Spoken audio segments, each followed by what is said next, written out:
Da det tid for årets tur over Hardangervidda. Jeg hadde sett frem til å ha med meg broren min og få dele turmagien med han.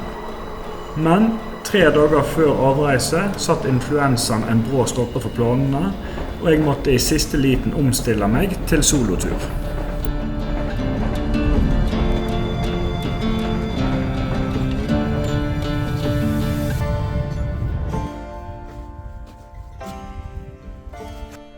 Da jeg kom til Finse, det var faktisk regn her oppe, så for første gang så har jeg måttet pakke inn pulken i plast for å unngå at alt skal bli vått. Jeg tenker at jeg får ta litt ekstra tid nå til å pakke ned alt skikkelig, få plast over i hvert fall Arctic beddinger med sovepose og alt. Får vi håpe at vi slipper vårt sovepose i natt. Denne blå Arctic beddinga noe mange lurer på. Det vi gjør her at vi legger oppi skummadrass, og så har jeg luftmadrass på, og så soveposen oppi. Da senga ferdig klar. Her kan dere se, her ligger skummadrass, så har vi luftmadrass oppi.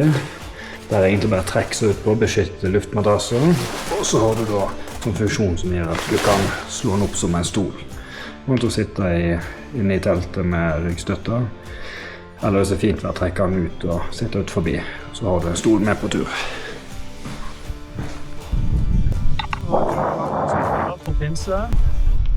Regn i lufta, men fører relativt bra, så motet med topp.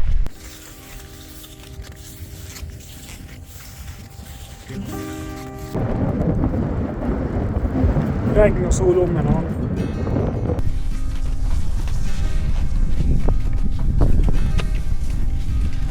Det litt mindre snø enn en kunne tenkt seg, men til gjengjeld det fantastisk fint nede her med det blå vattnet som ligger på toppen over vannet. Det godt feste, så egentlig veldig fint. Og bare prøve å kjøre en slalom mellom steinene og pulken, så ikke jeg ødelegger den.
Jeg har snudd kameraet her. Klokken 4:30. Campen kommet opp. Cirka 4 kilometer fra Finse. Det var også planen, sånn at jeg kan få testet at alt fungerer som det skal. Så har jeg Finse ute i backup hvis noe skulle skje. Så det greit å ha første natt og noenlunde nærme hytta. Se her nå. Så det helt flatt i forteltet. Da planen å få spadd ut en grop her. Kan få sitte med beina ned. Sitte mye mer komfortabel. Jeg kan få strekt ut litt. Mye lettere når vi skal lage mat. Kjøkkenet blir jo her fremme.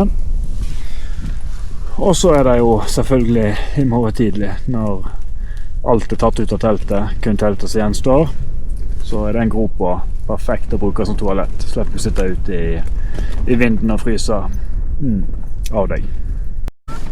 Sånn, da søker da arbeidsgropa ferdig gravd. Kan nesten stå oppreist. Da tar jeg taket. Kunne gravd litt dypere, men da blir jeg langt ned for beina når jeg sitter i teltet.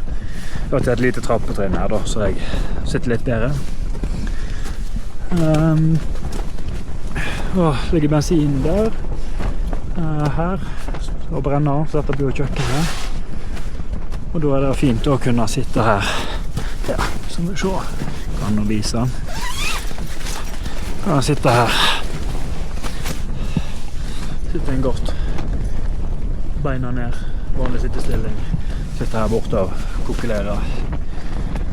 Så da er alt kommet inn i teltet. Og da mener jeg alt. Når vi har stort sett første natta nede på vintercamp, da er det organisering, og så er litt mindre utstyr inn de neste dagene.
Fjellet har en helt egen måte å overraske på, og denne gangen med å ha fristet 2 andre eventyrere til å krysse Hardangervidda via samme rute og tidsrom som jeg har valgt. Jeg møtte Emilie og Anja allerede første dagen på fjellet, og de slo leir i samme område som meg. Det tok ikke lang tid før vi bestemte oss for å slå følge. For når mål og tid er felles, blir fjellet både tryggere og turen langt rikere.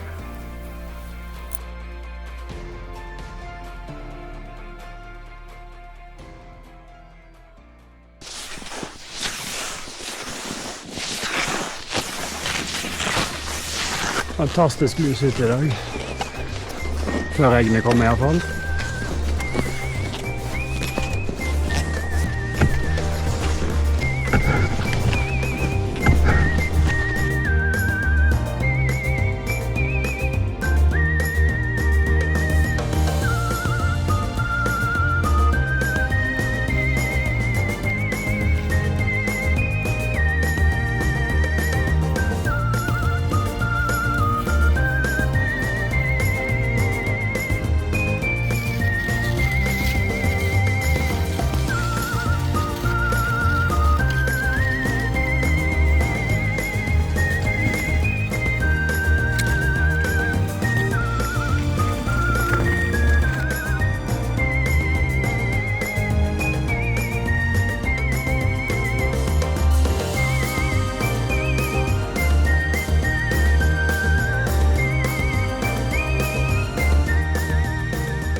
Underveis møtte vi på et ødelagt pulkdrag, men 2 kreative jenter, litt teip og offring av ei stikke, så fikk vi med oss godt selskap fra en 2-beint og en 4-beint frem til vi skulle slå camp for dagen.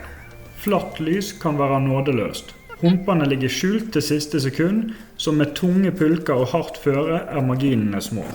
En dårlig vurdering kan fort koste både utstyr og helse.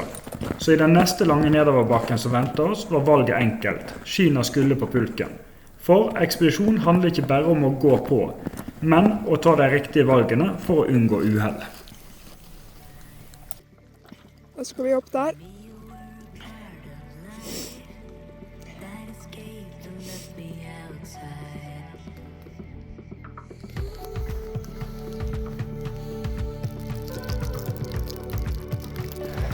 Etter å ha gått med litt svett i siste motbakken før camp, benytter den første tida i camp 2 til å tørke teltet og få varmen i meg igjen, før jeg begynner på snøsmeltinga.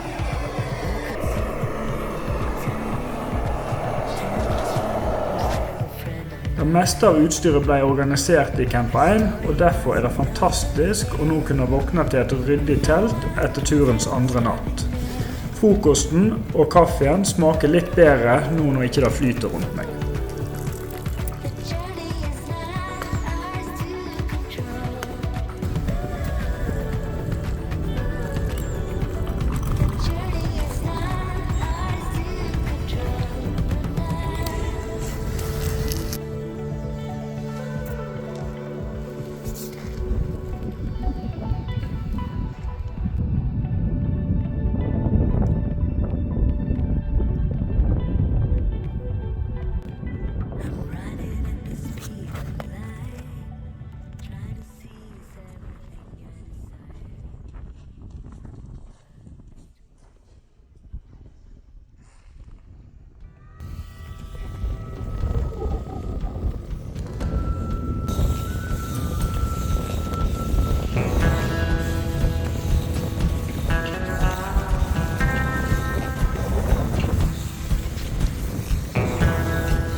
Vi bestemte oss for å ta et lite stopp på Kretja for en kopp kaffe før vi fortsatte. Der fikk vi også utført litt praktiske ting som å dele GPS-rute. Dette som en ekstra sikkerhet om noe av utstyret skulle svikte eller om vi skulle splitte lag senere på turen. Mens vi er oss ferdig kan dere nyte litt av området fra lufta.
Vi krysser riksvei 7, 500 meter fra Halne. I år er det en lettere oppgave enn vanlig, ettersom det er ekstremt lite snø i området og god hjelp til å bære pulken over veien. Etter å krysse riksvei 7, flytter vi oss noen kilometer sørover i retning Stigstu før vi slår dagens camp.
Denne dagen gjør masse av det jeg synes er fascinerende med vinterekspedisjon.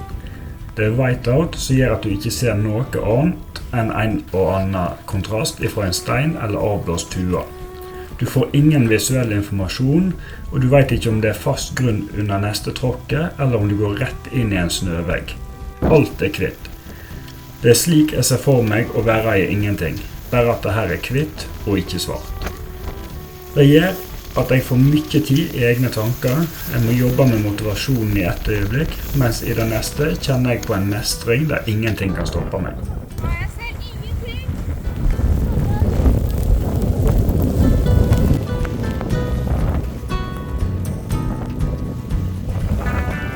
Det er mye nysnø i dag, og der det ikke er avblåst må vi brøyte oss vei gjennom snøen som rekker oss opp nesten til kneet. Ingenting kommer gratis i dag. Men som et godt team veksler vi på brøytevaktene, bruker pausene godt og får lagt ned en kjempejobb og spist kilometer.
Nå begynner vi å nærme oss Sandhaug, og er inne i et område der jeg i fjor fikk oppleve reinsdyr på nært hold.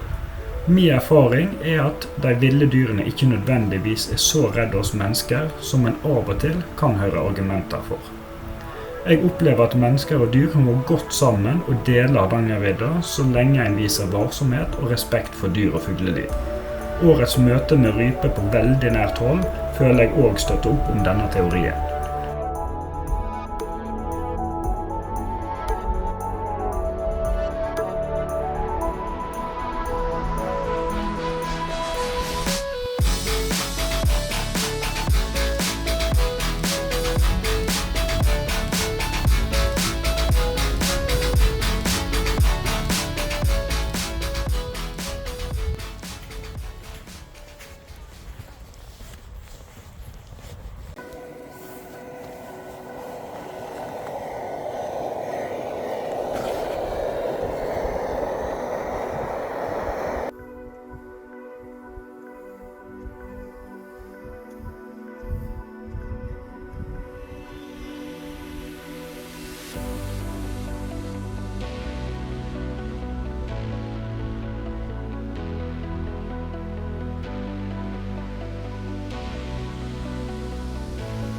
Ja, så du skal inn på venstre siden. Nei, høyre siden.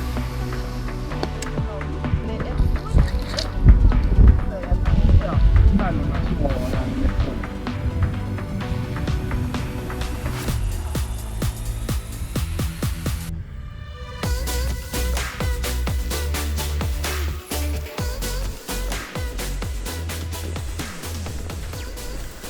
Nå kommer vi inn i et skille på turen.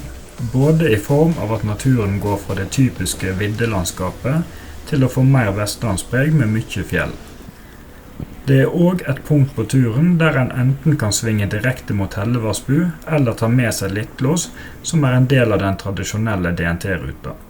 Av mine 5 kryssinger blir dette kun andre gang at jeg tar med meg Littlås, men da er det absolutt verdt, spesielt når været er på lag slik det er nå.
Framme på Littlås satte med dagens camp 500 meter fra DNT-hytta. For plussgrader og regn i starten av turen var temperaturen nå på stø kurs ned mot 30 blå. Men med dunjakke på var det bare å vente på kveldens høydepunkt, for i kveld skulle nordlyset stå for underholdninga. Men nå er det såpass kaldt at hvis du ikke er i bevegelse, så må man nesten ligge i posen.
Å nei!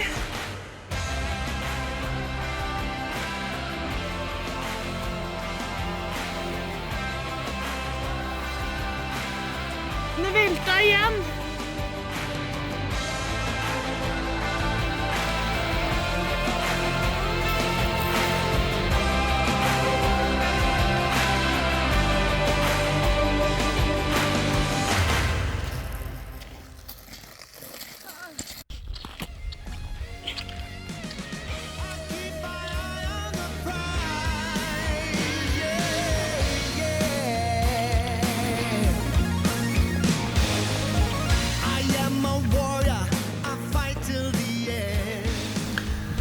Det er ikke alltid jeg går helt etter planen når jeg skal vise fram utforferdighetene sine. Men det er et veldig fint eksempel på hvor fort ting kan skje, og her på grunn av at Ski og kom under pulken når jeg prøvde å styre unna et lite søkk i terrenget. Men sett vekk ifra jeg ripa i stoltheten, gikk det veldig fint denne gangen. Men samtidig skal han tenke seg godt om, og jeg har vært med på at en person har blitt hentet ut av luftambulansen, etter det som så ut til å være et langt mindre dramatisk fall enn da dette her var. Oi! Det er ikke veldig koselig!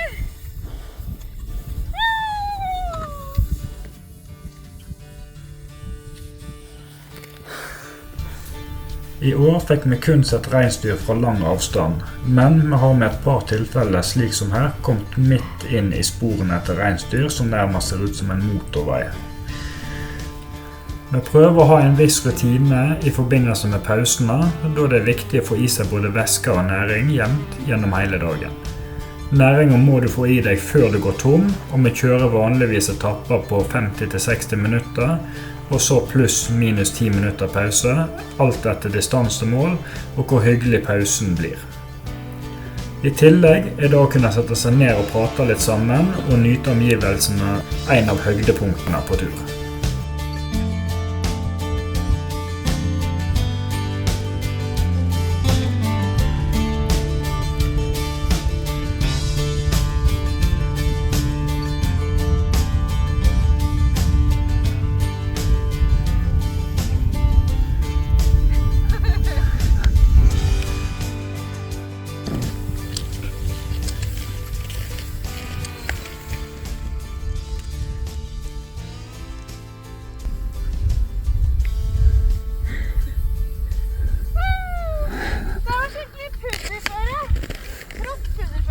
Deilig. Hæ? Ja, det var deilig. Ja, det var skikkelig digg.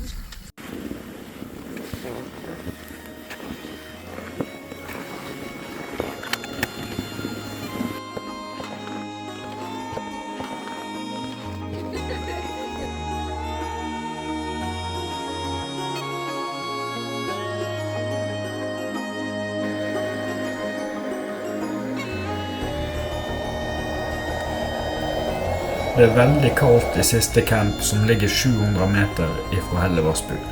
Det er mye frost både i innertelt og på Arctic beddinga.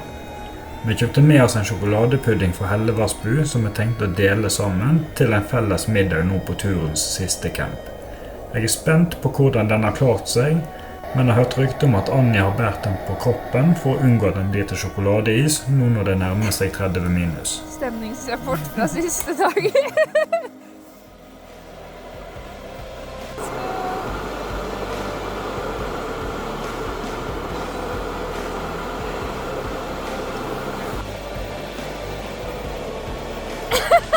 Det så ikke veldig appetittlig ut.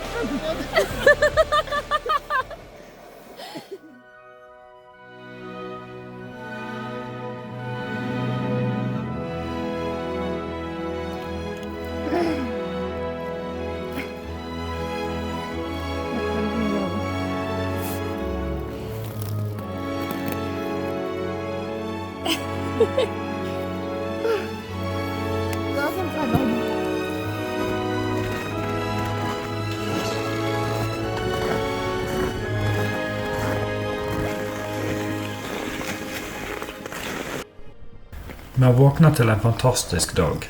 Kanskje det beste avslutningsværet jeg har hatt på mine 5 år der jeg har gått Hardangervidda på langs. Men været oppsummerer turen på en veldig fin måte. Hva passer vel bedre enn sol, blå himmel og tendenser til påsketemperatur når en skal gå sjarmøretappen og mimre tilbake på en fantastisk uke i fjellheimen.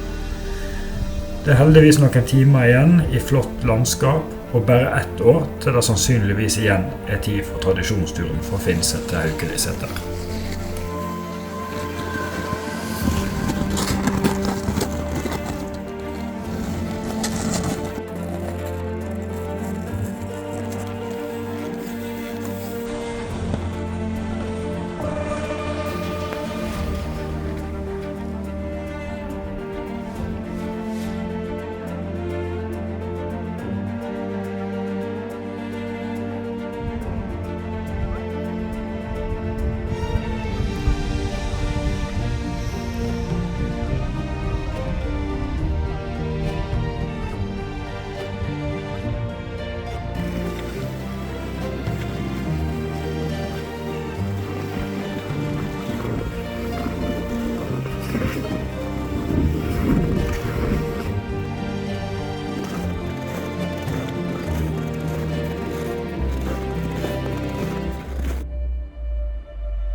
Stabil. Han har god balanse. Han er kjempeflink. Ja. Han er flink på alt han gjør, Ja, ja. Det er ikke noe sak. Nå setter seg på.